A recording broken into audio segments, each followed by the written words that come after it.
ఆదిలాబాద్ జిల్లా కౌటబి గ్రామంలో కోతుల బెడద చాలా తీవ్రంగా ఉంది. దారిని వెళ్లే వారిపై కోతులు దాడులకు దిగుడు ఉండడంతో స్థానికులు భయాందోళన వ్యక్తం చేస్తున్నారు. తాజాగా ఓ యువకుడు నడుచుకుంటూ వెళ్తుండగా కోతులు ఒక్కసారిగా అతనిపైకి దూసుకొచ్చాయి. దీంతో భయపడిన యువకుడు పరుగులు తీసి త్రుటిలో తప్పించుకున్నాడు. కోతుల దాడికి ప్రయత్నించిన విజువల్స్ అక్కడే ఉన్న సీసీ కెమెరాలో రికార్డ్ అయ్యాయి. కేవలం ఆ గ్రామంలోనే కాకుండా బోధ్, నేరేడిగుండ మండలాల్లోనూ కోతుల బెడద ఎక్కువైందని స్థానికులు చెబుతున్నారు. చూడండి, ఆ దృశ్యాల్లో ఒక యువకుడు నడుచుకుంటూ వెళ్తున్నాడు. అక్కడ కోతులు ఉన్నాయి. ఆ కోతి అదిగో ఆ యువకుడిని టార్గెట్ చేసింది. ఆ యువకుడు వెళుతున్న రూట్లోనే అదిగో చూసారు, అదిగో అతనిపై దాడి చేసింది.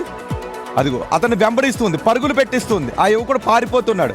నిజానికి వీధుల్లో చూస్తూ ఉన్నాం, స్ట్రీట్ డాగ్స్ జనాల్ని కరుస్తూ ఉన్నాయి, ఇబ్బందులు పెడుతున్నాయి. ఇప్పుడు కోతులు కూడా రెడీ అయిపోయాయి.